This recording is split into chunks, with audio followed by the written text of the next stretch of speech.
حضرت محدث ابن جوزی نے لکھا ہے کہ حضرت حبیب اجمی ایک بزرگ تھے، ان کے پاس ایک شخص اکثر آتا تھا، بڑا مالدار تھا، ایک ہی بیٹی تھی، وہ بھی ٹانگوں سے معذور تھی۔ تو آپ اکثر اس کو کہتے ہیں کہ تو توبہ کر، اللہ کی بارگاہ میں رجوع کر۔ ایک وقت ایسا آتا ہے کہ پھر انسان کا جب کوئی اپنا نہیں رہتا پھر اسے مصلی یاد آتا ہے، لیکن اگر مصلی کی عادت بچپن سے پڑ جائے نا تو پھر ذرا آسان ہوتا ہے اللہ سے دل لگانا۔ وہ اکثر آپ اس کو کہتے ہیں کہ ٹھیک ہو جائے گی، تو بیٹی ہے وہ بھی بیچاری معذور ہے، تو کہاں دولت لے جائے گی۔ آج کرتا ہوں، ہم تاریخیں دیتے رہتے ہیں نا اللہ تعالیٰ کو معاذ اللہ کہ رمضان سے میں نے نیک ہو جانا ہے، عمرہ کر کے آؤں گا تو پھر میں پکا نمازی ہوں۔ خدا کے بندو، کس نے تجھے بتایا ہے کہ رمضان تک تو زندہ رہے گا؟ کس نے خبر کی کہ عمرہ کرنے تک تو بچے گا؟ حضرت حبیب اجمی اس کو کہتے تو کہتا بڑی جلدی ٹھیک ہو جاؤں گا۔ ایک دن سویرے سویرے توبہ کرنے آ گیا۔ آپ نے فرمایا کیا ہوا؟ تو کہنے لگا حضرت جی کل ایک 15 سال کا نوجوان ملا ہے اور مجھے توبہ کرا گیا۔ مزہ ہی اس عمر میں اللہ اللہ کرنے کا، نبی کریم سے محبت بھی کرنی ہو تو یہی عمر ہے۔ عشق لگا سی کھیڈاں کھیڈ دی تے پھر مینوں کھیڈاں بھول بھول گئیاں، کجل پایا سی میں یار دے ویکھنے نے، پھر او دی یاد وچ روندیاں ہی ڈل گئیاں۔ حیدر شاہ اس گلی کدے نہ رولدی پر ہن تے رولدی رول گئیاں۔ جن لوگوں نے ابو جال کو قتل کیا تھا ان کی عمریں بھی 15 سال۔ ہم تو بڑے ہی نہیں نہ ہوتے ساری زندگی، نہ ہمیں کو بڑا ہونے دیتا ہے، ہم بڑے ہی نہیں ہوتے، یہ تو عمر ہے کچھ کر گزرنے کی۔ 15 سال کا نوجوان توبہ کرا گیا تو حضرت حبیب اجمی کہنے لگے وہ کیسے؟ کہنے لگا حضرت جی میں کل منڈی گیا تھا، مجھے کچھ سامان خریدنا تھا، تو بغداد کے بازار سے میں نے مچھلی خرید لی 10 کلو، باقی بھی سامان تب خود لے جا نہیں سکتا تھا۔ تو مزدور آپ کو پتہ ہے بیچارے آج بھی سڑکوں پہ بیٹھے، مزدور بیٹھے تھے تو ان میں ایک نوجوان 14-15 سال کا، چہرے پہ بڑی روشنی۔ میں نے اس کو کہا بیٹے مزدوری کرو گے؟ کہنے لگا حضور مزدوری بھی کرتا ہوں، پڑھائی بھی کرتا ہوں، اور جو اللہ کو منظور ہو اس کی عبادت بھی کرتا ہوں۔ میں نے اسے کہا کہ یہ میرا سامان ہے فلان جگہ پہنچانا ہے، کیا لوگے؟ کہنے لگا 3 دینار مزدوری۔ سودا طے ہو گیا، اس نے سامان اٹھا لیا۔ کہتے ہیں رستے میں ظہر کا وقت ہو گیا، کہنے لگا چچا اگر اجازت ہو تو نماز پڑھ دو۔ 15 سال کا تھا۔ کہتے میں رکھ کے نا وہاں سامان تو پھٹے پہ بیٹھ گیا، نماز پڑھنے چلا گیا۔ باقی لوگ دیر سے آئے، وہ بچہ جلدی آ گیا۔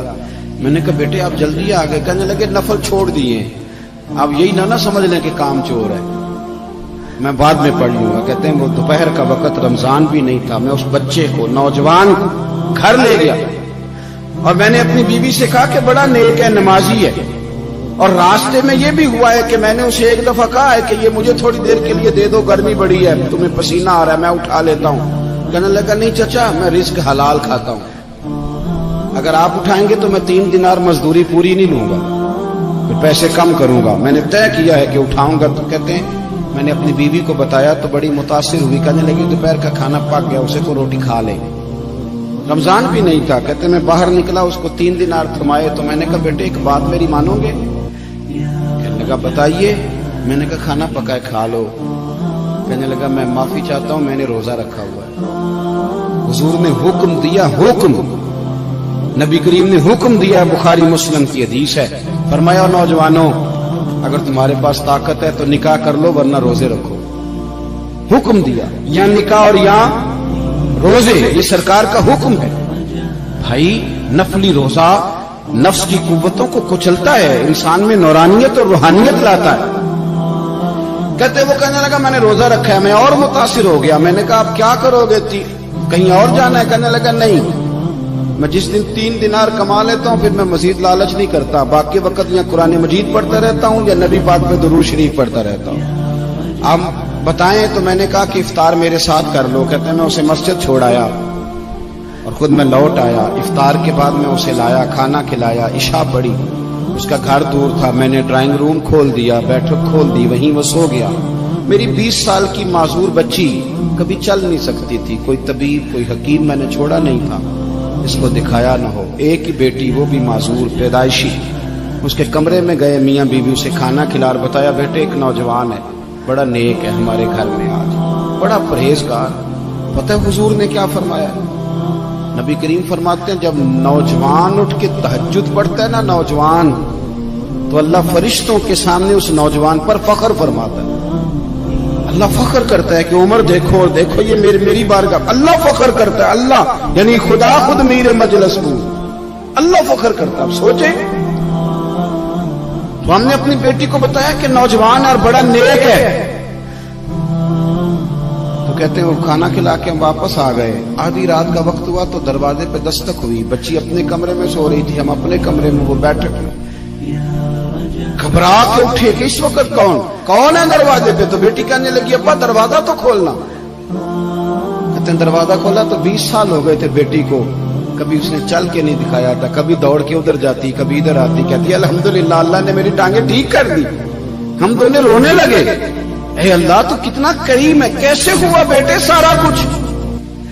بیٹی کہنے لگی ابا آپ نے کہا تھا نا کہ نیک نوجوان آیا ہے, تو میرے دل میں خیال آیا اللہ اگر واقعی نیک ہے تو اس کے صدقے مجھے شفا ہی دے دے.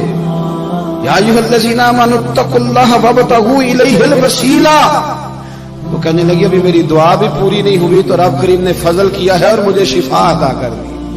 کہتے ہم دوڑ کے اس کے کمرے میں گئے, اور جب ہم نے ہاتھ رکھا تو دروازہ پہلے سے کھلا تھا.